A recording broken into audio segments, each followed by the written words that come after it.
Next on ABC7's Good Morning El Paso weekend, another New Mexico officer gunned down in the line of duty, with police still on high alert after threats to other officers. The late-night crash leaves at least one person dead with more injured. Latest details and video from our round-the-clock news crews. The Las Cruces officer won't be facing any charges after the shooting death of a suspect with a knife. Our Storm Track weather, Stephen.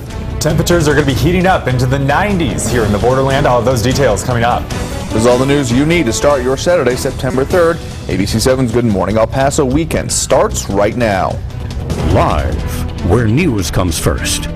From the Mesilla Valley and Las Cruces to El Paso and the borderland. This is ABC7's Good Morning El Paso weekend. I don't think any officer deserves to lose his life over a uniform. You know, it's just too many cops are dying and it needs to stop. Too many people are dying and it needs to stop because all lives matter. A second officer is killed in southern New Mexico in less than a month. Alamogordo police officer Clint Corvinas was shot and killed yesterday morning while he was out on patrol. Just 3 weeks ago, Officer Jose Chavez was killed during a traffic stop in Hatch. Now the New Mexico law enforcement community is once again mourning their brother in blue. Well, good morning and thank you for joining us. I'm Andrew J. Polk. We'll get to more details on that top story in just a minute, but first we start with breaking news this morning. Police are on the scene of a shooting in north central El Paso. Happened on the 2400 block of McKinley Avenue at the Villa Sierra Apartments, happening around 6:45 this morning. Details at this time are limited, but here's what we know so far, and this is video just into our newsroom. At least one person was taken to the hospital. Police tell us that their injuries were not serious. At this time, officers are searching the area between McKinley and Dyer for suspects. Police say fled the scene after the shooting. Police have not said if they have any suspects in custody at this time. And checking in with your Storm Track weather now. Let's get your first Storm Track weather forecast with Storm Track meteorologist Stephen Decatur. Good morning, Stephen. Good morning, Andrew. Temperatures are going to be on the upswing today, already starting off around 70 degrees for many locations. You can see 74 in El Paso, 68 in Las Cruces, 69 in Deming to start off the day, and in Sierra Blanca. And those temperatures, again, are going to climb into the 90s for just about everybody as we head into the afternoon, except for those higher elevations, of course. The heat is back. You can see 91 degrees officially is what we're calling for.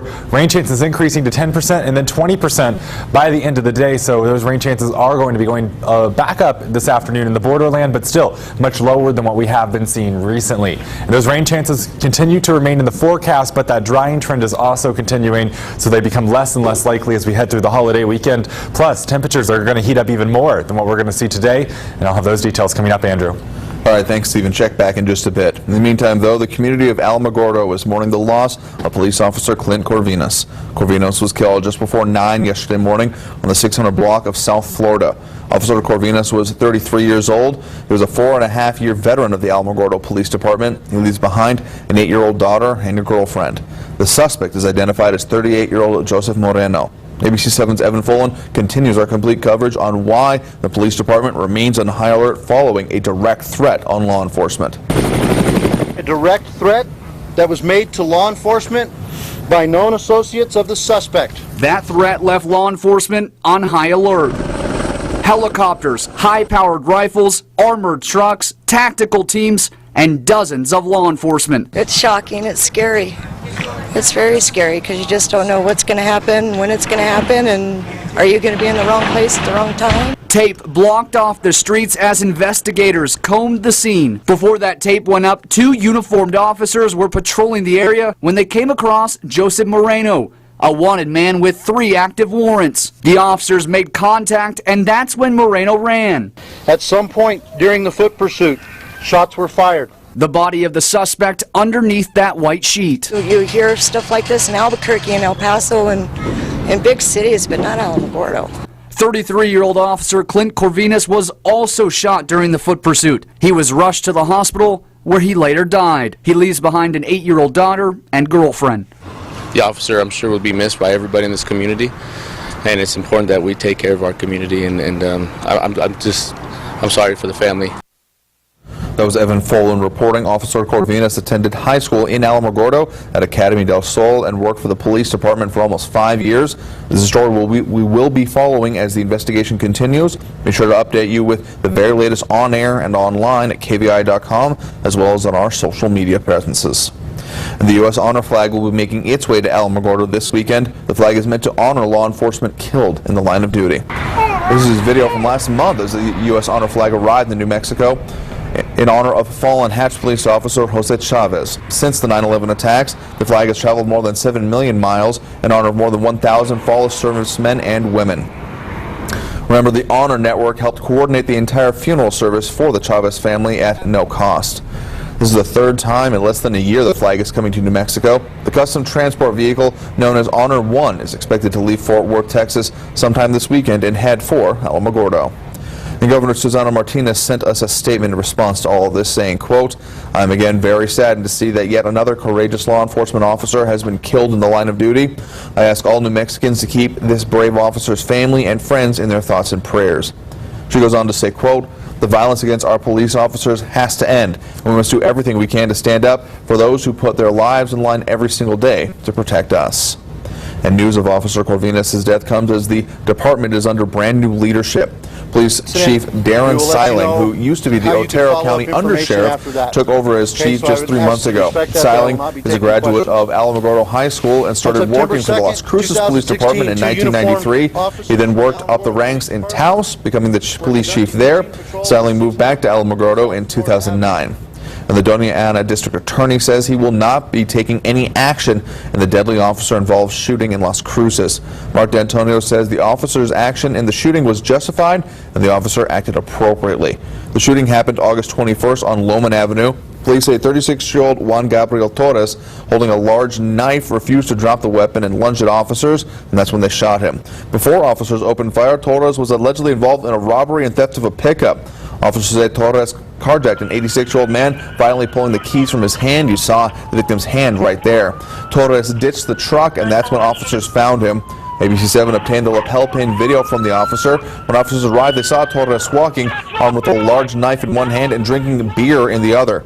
Things escalated quickly. Take a listen. Get out of the way! Drop the knife! Drop the knife now! Drop the knife! Drop the knife! Put it on the ground!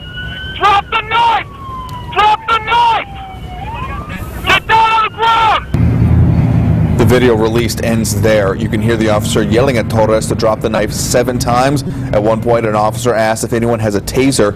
That's when Torres lunges at the officer with a knife in hand, and officers opened fire. Torres later died at a hospital.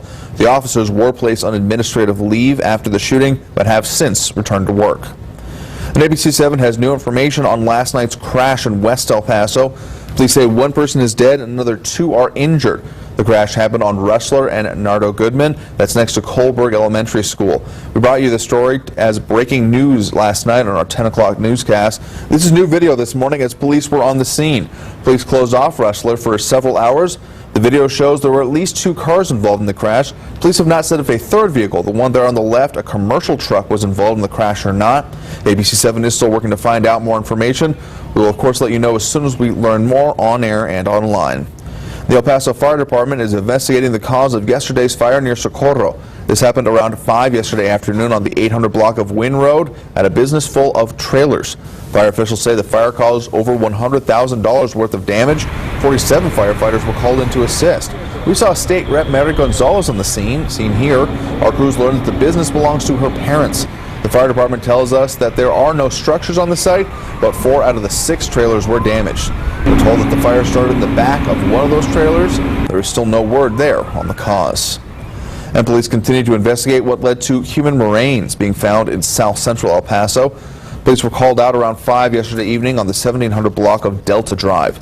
A team of divers were called in to help retrieve a body. Police tell us the remains were in a water retention area. Video from the scene shows the area under construction near the train tracks.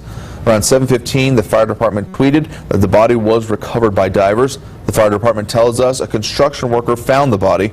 Crimes Against Person is assisting in the investigation. Happening today, the ashes of Juan Gabriel will be brought to the borderland. El Diario reports that Juan Gabriel's family will fly into El Paso and cross the downtown bridge with his ashes. He will then go down Avenida 16 de Septiembre before arriving at his home around 5 in the evening. The Bishop of Juarez will celebrate Mass at 8 p.m. and he will then hold a private ceremony with his family. A public tribute will follow outside the home. Tomorrow, the ashes will be taken to Mexico City. You can count on ABC7 to be there to bring you complete coverage from when the ashes arrive to the celebration of Mass in Juarez. The Democrats and Republicans rarely agree when it comes to most political issues, but there is one thing that is having them work together now: faster border wait times. Advantage of the natural opportunity we have along the border to engage in robust trade, which benefits the entire United States as well as our friends in Mexico. Senator John Cornyn spoke yesterday morning at a news conference about how important it is to keep lanes and relationships open. He and Congressman Beto O'Rourke want to expand El Paso's pilot program. The program lets the city give Customs and Border Protection money in order to pay for more officers and to keep more lanes open at the international ports of entry. The bill, which was written by Representative Will Hurd, has already passed the House. The congressmen say the efforts have been successful, but admit there's still plenty of work to be done. You are crossing on the weekends, late at night on a weekday, or especially during holidays, you may encounter waits that are not measured in minutes but hours, so there's still a lot more work to do. O'Rourke is asking everyone who crosses back from Mexico to post on social media about their experience using the hashtag #EPBridges. And of course, don't forget to pick up your copy of the El Paso Inc. This week, only in El Paso Inc., how an El Pasoan who graduated from MIT plans to make financial planning easier for Hispanics. And we go inside UPISD's $668 million school bond and why the school superintendent and board president now say this is the time to build, consolidate, and close some schools, and the truth about all those tax increases, who will pay more this year, and what to expect next year. El Paso Inc. is online at KVIA.com and available for home and business delivery. Call the number there at the bottom of your screen, 534-4422, to subscribe. Coming up on Good Morning El Paso Weekend, we have more detail on the plans for Juan Gabriel. And later, some other cross-border travel causing controversy as candidates continue to wrangle for your vote. It is 8:12 right now. Taking a live look at traffic this morning. We got a couple of problems. Got a crash there down near Central. We'll have more detail on that coming up. And as our newscast continues. And Storm Track weather, Stephen. That crash in Central El Paso, that was on the I-10 eastbound exit ramp as you're heading towards the Bridge of the Americas. That ramp is now closed. If you're exiting I-10 on your way to the Bridge of the Americas. And Storm Track weather, I'm going to be talking about some warmer temperatures on the way here in the borderland. I'll have those details coming up. You're watching ABC7, where news comes first.